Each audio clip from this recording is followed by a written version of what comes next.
lakini labda kwa kuongezea hapo Musa. Hii kauli mbiu imekuja kwa nini kwa kipindi hiki na kwa nini haijaja kwa miaka yote?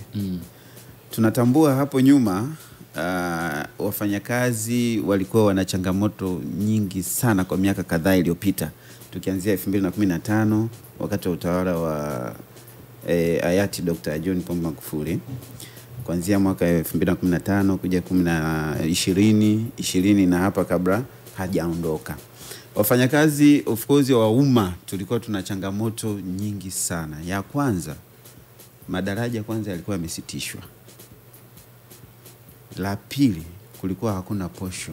Unaposema madaraja kwa Mtanzania wa kawaida, madaraja, ninavyozungumzia madaraja, unavyoajiriwa, sawa, unaanza na level fulani ambao kwetu sisi watumishi wa umma tunaita TGS. Sawa? Kwa hiyo unaanza lile daraja linaanza na A, B, C, D na kuendelea. Sawa? Sasa kule kupanda kwa madaraja yale, yani kutoka kwenye herufi moja kwenda kwenye herufi nyingine, kulikuwa kumesitishwa. Okay. Kwa hiyo sasa alivyoingia mama kayafungua yale yote. Huyo kajali maslahi ya watumishi.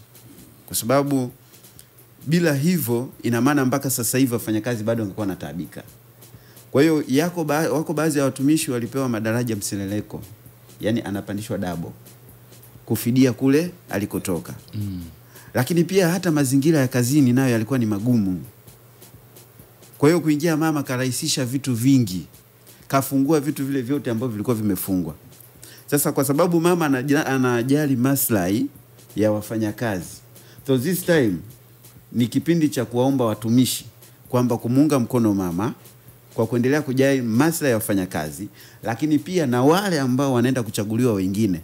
Nikizungumzia wabunge, madiwani, ambao madiwani wanahusika moja kwa moja kwenye swala la utumishi wa umma. Kwa sababu wao wanakaa kwenye vikao vya mabaraza ya halmashauri na majiji. Wao ndio wanahusika kwenye kupanga bajeti ya baraza.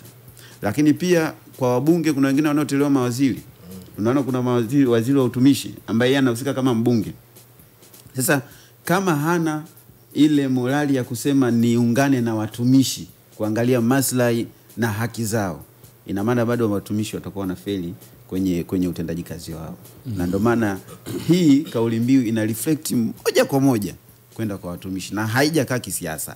Wengi wanafikiri kwamba imekaa kisiasa, lakini haijakaa kisiasa. Usitulazimishe. Musa, irudie kauli mbiu. Kauli mbiu inasema uchaguzi mkuu 2025 utuletee viongozi wanaojali haki na maslahi ya wafanyakazi.